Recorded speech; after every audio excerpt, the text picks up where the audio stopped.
For example एक matrix है जी आपके पास x प्लस वाई, और इसके बारे में बताया, ये 2 by 2 का मैट्रिक्स है और इसके बारे में एग्जामिनर ने बता दिया है कि this is equal to this matrix, x y और z फाइंड आउट करना है। तो इसका मतलब ये है कि अगर दो मैट्रिक्स इक्वल हैं तो हमने कहा था कि इनका ऑर्डर सेम होगा, तो वो हमें नजर आ रहा है जी बिल्कुल सेम है। और दूसरी चीज हमने ये भी कहा था कि इन दोनों के आमने सामने वाले एलिमेंट्स जो है ना वो इक्वल होंगे। तो इसका ये मतलब है कि this member is equal to this member, this is equal to this one, this is equal to this one, और this is equal to this one.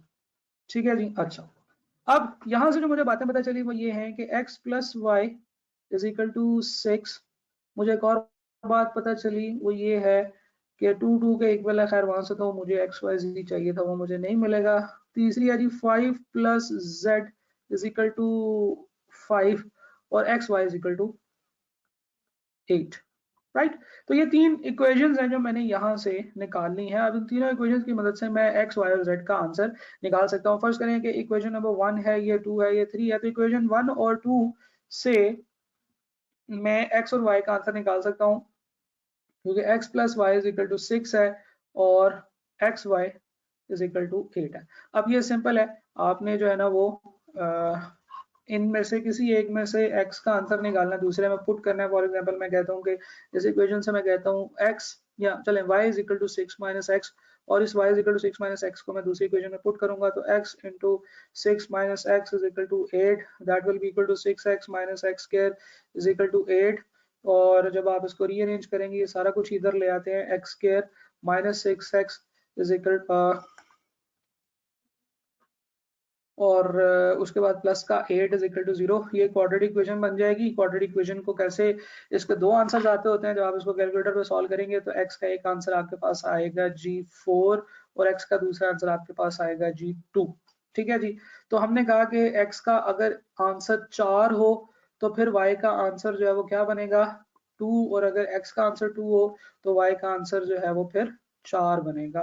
तो ये दोनों दो आंसर है। देखिए जब भी क्वाड्रेटिक इक्वेशन बनती है आपके दो पॉसिबल आंसर्स हो सकते हैं। एक आंसर है जी 40 और एक 42 और एक है जी 24।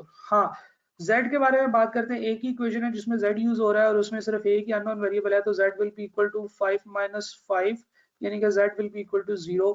तो हम कह सकते हैं कि 4,2,0 ये भी एक करेक्ट आंसर है, और 2,4,0 ये भी एक करेक्ट आंसर है।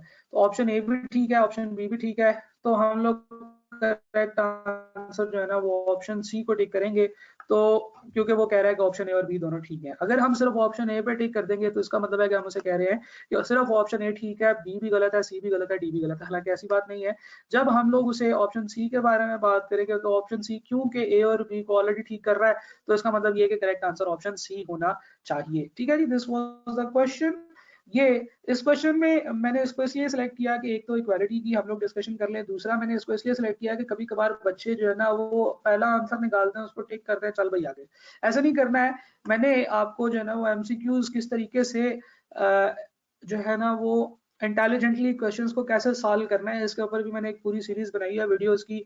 अब जो जो चीजें मेरे जहन में आती रहती हैं डिफरेंट वक्तों में, मैं उसके ऊपर जो है ना वो वीडियोस बनाता रहता हूँ, ताकि एक दफा काम कर लिया और उसके बाद वो बच्चों के लिए बड़ा बेनिफिशियल हो जाता है। वो जब भी वो कोई वायरस इस तरह का सवाल पूछते हैं, मैं उनको वीडियोस की तरफ रेफर कर देता हूँ, उनका फायदा भी हो जाता है और मेरा फायदा भी हो जाता है। ठीक है जी। मेरा फायदा ऐसे हो जाता है कि मेरा टाइम बच जाता है, वरना हर बच्चे को दोबारा बार बार एक ही चीज बताना जो है वो काफी टाइम कंज्यूमिंग होता है। बहरहाल हम लोग ये बात कर रहे थे कि अगर कभी आपको ऑप्शंस के अंदर बोथ लिखा हुआ आ रहा हो, ऑल ऑफ दीज लिखा हुआ नजर आ रहा हो, तो फिर आपको तमाम की तमाम ऑप्शंस को कंसिडर करना चाहिए। ये बात जो है ना ये आपको यहाँ से बताना मकसूद थी।